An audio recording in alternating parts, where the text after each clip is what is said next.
Aïdjo n'a jamais passé plus de 22 jours à l'extérieur du pays. 22 jours. Pour dire que les 49 jours de Paul Biya, c'est un record mondial. C'est une aberration.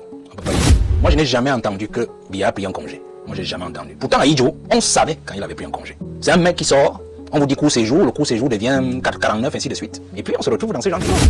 Le faux décret est apparu. Parce qu'eux, ils savent que le président est dans un état très difficile. Vous comprenez? Et comme toujours, c'est un chanceux. Le décret n'a pas été lu. Parce que s'il avait été lu, nous ne serions plus en train de débattre de l'absence du président. C'est bien le problème. Les absences du président, même si elles ne sont pas légalisées, elles ne sont pas légiférées, le président gagnerait à être honnête. Je dis, c'est un devoir d'honnêteté. Yaoundé-le. Ça veut dire que moi qui ai signé, je suis à Yaoundé. Mesdames et messieurs, bienvenue une fois de plus sur Kamer Toudi.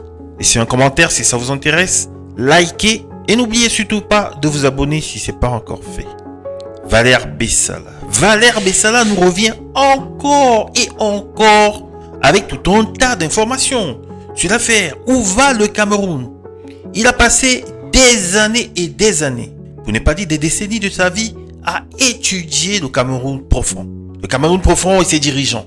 Et ce qu'il nous dit de ce qui est de l'état actuel du Cameroun, c'est tout à fait pertinent, mais surtout inquiétant. 49 jours de Paul Biya à l'extérieur, 49 jours de Paul Biya à Genève, c'est un record mondial, dit-il. Il s'évertue dans une comparaison entre la gestion du pays d'Aïdjo, son prédécesseur, et de lui-même. Aïdjo avait fait au maximum 22 jours à l'extérieur du Cameroun, en France en particulier. Et la raison est claire. La raison évoquée à l'époque était que Mitterrand, nouveau président de la République française, n'avait pas daigné recevoir Aïdjo pour un entretien privé. Il est donc resté là, jusqu'au jour où finalement Mitterrand l'a appelé. Rien à voir avec les séjours privés de Paul Biya qui finissent par devenir bien plus longs que des mois de vacances. Il nous parle de façon explicite d'un coup d'état manqué. Ceux qui connaissaient la santé de Paul Biya avaient anticipé son départ pour Genève bien avant le 20 mai, sachant qu'il devrait être impossible pour le chef d'État d'être là pour les cérémonies officielles du 20 mai. Vu son état de santé, il savait qu'il devait être hospitalisé pour un long séjour.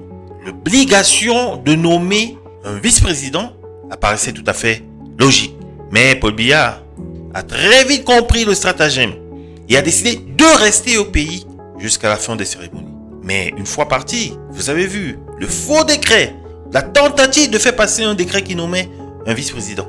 Vous comprenez que le pays est dirigé en chien de faïence. Chacun se guette, chacun s'observe. Mais que le président de la République ne soit pas là, c'est quelque chose. Mais quel est l'impact de son absence sur les institutions, sur le Cameroun en général? Les Camerounais doivent savoir, il ne s'agit pas que d'un problème de vacances. Le problème, c'est que le Cameroun devient un pays non crédible, voire alors plus crédible. Les agences de notation les plus sérieuses ont d'ailleurs rabaissé la note du Cameroun. L'instabilité, vu l'état de santé du président, vu sa faiblesse, vu que le pays va dans tous les sens, le Cameroun est devenu un risque pour les investisseurs. Mesdames et messieurs, Valère Bessala a compris que le président n'était plus là. Valère Bessala a compris que le président ne travaillait plus depuis longtemps. La preuve, il nous a promis un remaniement qui n'est jamais arrivé. Le conseil de ministres qui a été tenu pour la dernière fois en 2019, dont il y a environ 7 ans. Et les gens qui sont proches de lui l'ont su. Le savent, ne le savent que très bien. Et alors se sont décidés de partager le Cameroun comme un gâteau. Mesdames et messieurs, je ne vais pas vous en dire plus. Vous allez écouter Valère Bessala. Chacun de vous se fera une idée de ce qu'il dit de la situation actuelle du Cameroun. Valère Bessala. Aïdjo n'a jamais passé plus de 22 jours à l'extérieur du pays. 22 jours. J'insiste sur cette borne supérieure. 22 jours. La seule fois où il a fait 22 jours à l'extérieur, c'est lorsque Mitterrand arrive au pouvoir, le 10 mai 1981. Alors, il ne sait pas par quel pied danser. Alors, puisque vous savez qu'il avait les problèmes avec Mitterrand, depuis Giscard d'Estaing, depuis même De Gaulle, et depuis l'affaire Ernest Ouandié, depuis 1971. Et il s'en va en France en fin juin 1981 pour rencontrer le président Mitterrand. Et Mitterrand le boude. Alors, il a passé presque 22 jours, 21 jours dans un hôtel, à la place Paris. Jusqu'au jour où Mitterrand a daigné dans le recevoir. Mitterrand. Oui, dans l'espoir, Mitterrand l'a boudé. Parce qu'il avait reçu tous les présidents, tout, vous pouvez imaginer tout cela. Donc ils étaient passés. Et lui, il était chômé. Et donc il avait le temps, l'entre-gens, avoir des ministres, ainsi de suite. Chirac qui devait, ainsi. Vous comprenez, c'était compliqué. Donc voilà, il a quand même été reçu 22 jours. C'est le maximum d'Ahidjo. Et vous voyez que c'était pour un voyage officiel. J'insiste, un voyage officiel. Donc, c'était une visite de travail.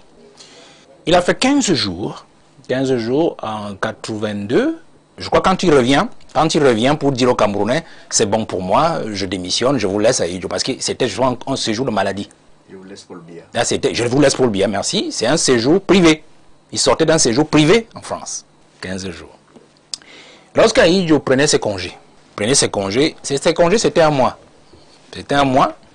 Effectivement, le duc l'a su, il connaît les lieux d'Ahidjo, c'était la Côte d'Azur. Quand il allait en congé, il divisait son congé en 2 ou en 3. Il faisait souvent escale au Maroc, je ne sais pas qu'est-ce qu'il avait là-bas. Et puis il allait à la Côte d'Azur, maxi 1 semaine, 10 jours. Et puis il revenait soit à Nassarao, soit à Moulvoudaï.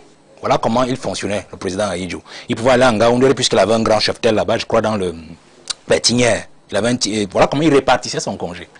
Donc c'est pour vous dire que même lorsqu'il prenait son congé de président de la République, selon les droits d'un agent de l'État qu'il était, il ne dépassait pas 1 semaine, 10 jours en Europe. Il répartissait son congé entre la Côte d'Azur, le pays profond où il allait, puisqu'il a construit un palais dans chaque région du Cameroun. Et même quand il avait ces palais, quand je dis Moulvouda, il n'y a pas un palais présidentiel là-bas, c'est un palais du chef, du Lamido là-bas. Comprenez? Donc je voulais apporter ces précisions, pour qu'on se comprenne. Pour dire que les 49 jours de Paul Biya, c'est un record mondial. C'est un record mondial. C'est une aberration. On ne peut pas y aller. Que le président dont nous dise, M. Jean-Jacques Zé, moi je n'ai jamais entendu que Biya a pris un congé. Moi je n'ai jamais entendu. Pourtant Ahidjo, on savait quand il avait pris un congé. Et il le prenait toujours pendant les grandes vacances. C'était pas en plein milieu d'année, ainsi de suite. Il le prenait toujours entre le mois de juillet et le mois de août. On le savait. Même ses collaborateurs, même ceux qui sont encore vivants aujourd'hui. On parlait de mise à communication tout à l'heure. Il a travaillé sur Ahidjo. Il le sait pertinemment. Donc on savait quand le président a pris son congé. Et on savait comment il répartissait son congé. Donc, moi je n'ai jamais suivi sur le renouveau que Biya a pris un congé. Vraiment, je n'ai jamais suivi. C'est un mec qui sort, on vous dit court séjour, le court séjour devient 49, ainsi de suite. Et puis on se retrouve dans ce genre de choses. Donc je voulais d'abord le préciser. Une fois que je l'ai précisé, je voudrais dire ici, pour ce qui s'agit de l'absence du président, voyez le fond de l'absence du président. Parce qu'il ne faut pas que... Moi, je ne reviens plus sur ce qu'on avait traité comme sujet, sur l'absence du président. Pourquoi cette absence? On sait désormais que l'absence, celle-ci, comme celle de l'année dernière, ne dépendent pas de lui. Mais en fait, de l'indigence de sa santé. Même si on ne le sait pas par des voies officielles. Oui, mais on sait désormais que c'est cela. On sait désormais que c'est cela. C'est pour ça aussi que nous sommes là, de dire aux Camerounais le fond que ces aînés ne veulent pas leur dire. Donc on sait que c'est pour la santé. Mais là n'est pas le souci. Là n'est pas le souci. Le souci, c'est de savoir, est-ce que c'est maintenant qu'il devait y aller ou avant? Parce que tout ce qui se passe au pays, parce qu'on dit l'absence prolongée du président, vous allez donc savoir que ceux qui savaient que le président, son état était déjà dégradé, avaient proposé au président de partir à l'étranger avant le 20 mai, avant le défilé, la parade du 20 mai. Vous en savez des choses, où il avait dû dire non. J'assume d'abord mon devoir, mon obligation de chef d'État, le 20 mai, et on verra, et on verra. Et nous avons eu cette affaire de faux décret. Et comme je l'ai toujours dit, ceux qui suivent la santé du président la connaissent mieux que lui. Donc il savait que si le président partait avant le 20 mai, certainement qu'il allait mettre tout ce temps. Donc le 20 mai, il allait le passer là-bas. Et donc ceux qui nous ont fait le 9 juin ou le 8 juin avec le faux décret, ils allaient le faire avant le 20 mai. Parce que le président étant dans l'incapacité, on allait le forcer à accepter qu'il y a désormais un vice-président que lui n'a jamais désigné. Mais je crois que l'homme, même s'il est fatigué, il reste quand même encore spirituellement et mystiquement assis. Donc il a vu l'affaire venir. Il a quand même supporté le 20 mai. Parce qu'on sait tout ce qui s'est passé le 20 mai, on n'a pas besoin de revenir, ça se chuchote. Ouais, il a supporté le 20 mai. Et une fois qu'il s'en va, le faux décret est apparu. Parce qu'eux, ils savent que le président est dans un état très, très, très difficile. Vous comprenez? Et comme toujours, c'est un chanceux. Le décret n'a pas été lu. Parce que s'il avait été lu, nous ne serions plus en train de débattre de l'absence du président. Nous serions en train de parler plutôt du vice-président, qui est en train de travailler, comment il est en train de changer l'État, il change les institutions, il change les hommes, ainsi de suite. Vous voyez? Donc c'est pour cela que nous sommes encore dans ce débat, pour dire en fait que c'est bien le problème. C'est bien le problème. Les absences du président, même si elles ne sont pas légalisées, elles ne sont pas légiférées, le président gagnerait à être honnête. Je dis c'est un devoir d'honnêteté qu'un chef envers son peuple. Voyez-vous, le duc a dit tout à l'heure que le président a travaillé, il suit son frère Dumbam, le ministre de la Communication. Il s'appelle comment? Il s'appelle comment? Il dit le président travaille partout là où il est. Moi j'ai vu les décrets. Mais qui a signé d'abord ces décrets? C'est lui, d'accord, ok. Puisque la signature est gribouillon, on voit que c'est sa main tremblante. Bon, on lui accorde ce bénéfice. C'est ce que Valère est en train de dire. Non, c'est ça que j'ai dit. On lui accorde le bénéfice. On lui accorde ce bénéfice du doute, c'est-à-dire qu'on a vu la signature tremblante. Tout à fait. Vous comprenez? Mais la signature tremblante dit fait à Yaoundé. Fait à Yaoundé. Moi, je suis un administratif. Le lieu du document signalé n'est pas le lieu de la date. Ou de la datation. On va répondre à ça. Ou de le lieu de la formalisation du document. Faites attention. On va marquer une pause. Non, une réaction. Non, je peux terminer. Équilibré. Oui. Le lieu de la signature, le lieu qui est mentionné sur le document n'est pas le lieu de la datation ou de la formalisation du document. C'est le lieu de la position de celui qui signe. C'est pour ça qu'on vous dit, si vous écrivez une lettre à quelqu'un, à votre frère, vous êtes à Dimako. Vous ne dites pas fait à Yaoundé, alors vous êtes à Dimako. Hein?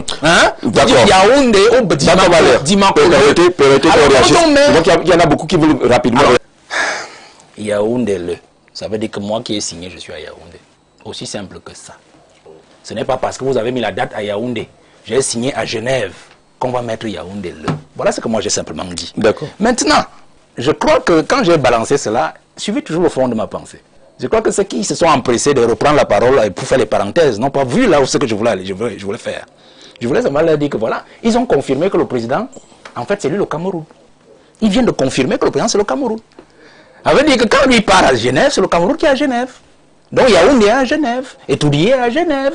Et donc, du coup, tout ce qu'il fait là-bas, eh ben, c'est comme s'il le faisait ici. Donc, il peut même dormir là-bas pendant plus d'un an. Il n'y a pas de problème. C'est ce qu'ils viennent de confirmer, en voulant démontrer que le président travaille partout. Qui a discuté qu'il travaille, puisque nous ne sommes pas avec lui dans la petite chambrette où il se trouve? Nous ne sommes pas avec lui là-bas, nous on ne discute pas de s'il travaille ou pas. Nous discutons les actes qu'il pose étant là-bas. Je suis nous avons un exemple clair.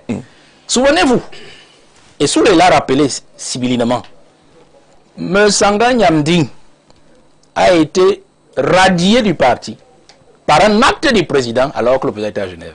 Souvenez-vous, en 2022. Du président national du RDPC. C'est de ça que je parle. D'accord. C'est de ça que je parle. Et tout le monde sait que cette affaire, le président n'avait jamais signé cette affaire-là. Mais bon, quand on a déjà dit qu'il a fait, s'il lui-même dit qu'il n'a pas fait, ça posera un problème. gros problème. Donc on préfère souvent sacrifier la personne qui a été victime de cette falsification. Alors, vous savez que l'absence prolongée du président de la République en cours séjour privé est d'aventure inquiétante pour les institutions et pour notre développement. Je m'explique. Moi, j'aime bien lire un journal économique, Éco-Matin.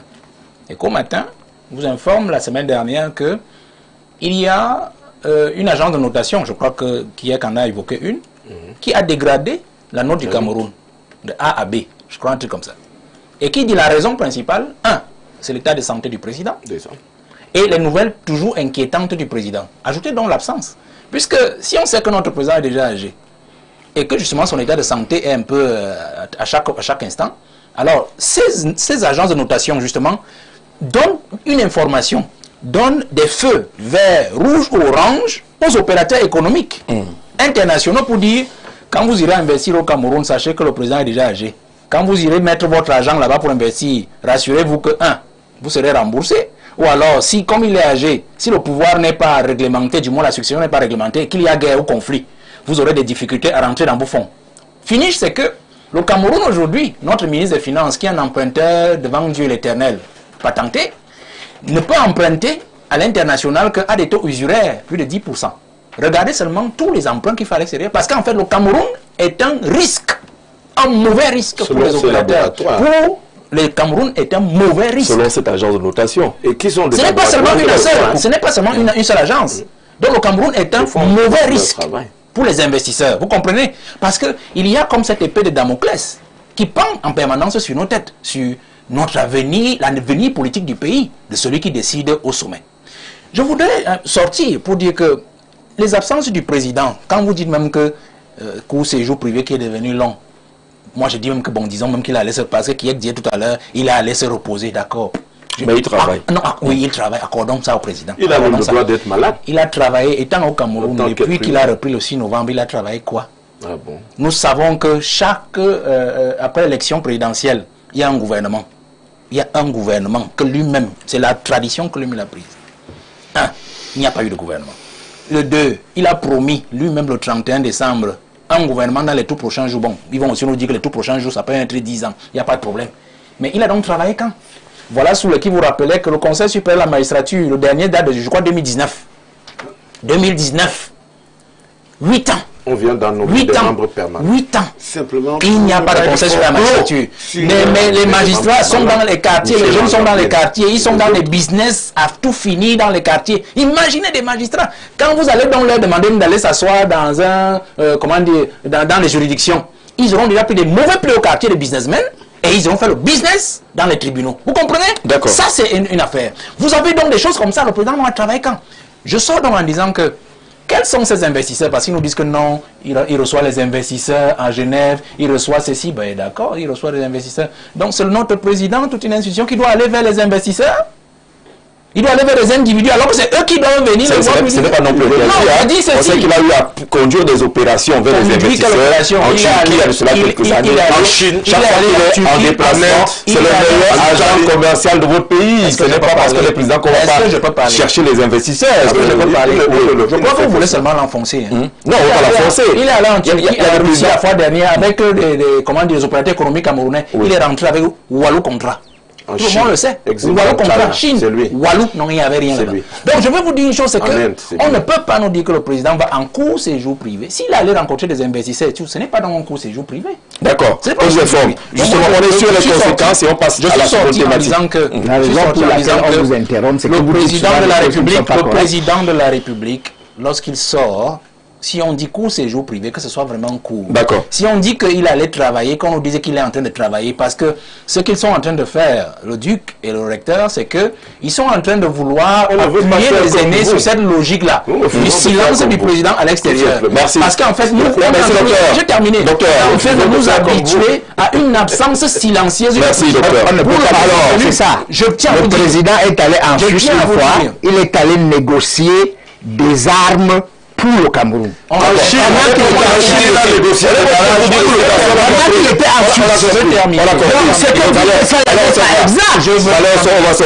Je vais terminer pour dire que cette affaire-là, ils sont en train de vouloir nous habituer au silence du président. Parce qu'aujourd'hui, si quelque chose arrive au président, je le dis toujours, on nous dira toujours que non, le président est vivant. Il a signé, exécuté, alors que certainement il est parti. Allez, pour le moment,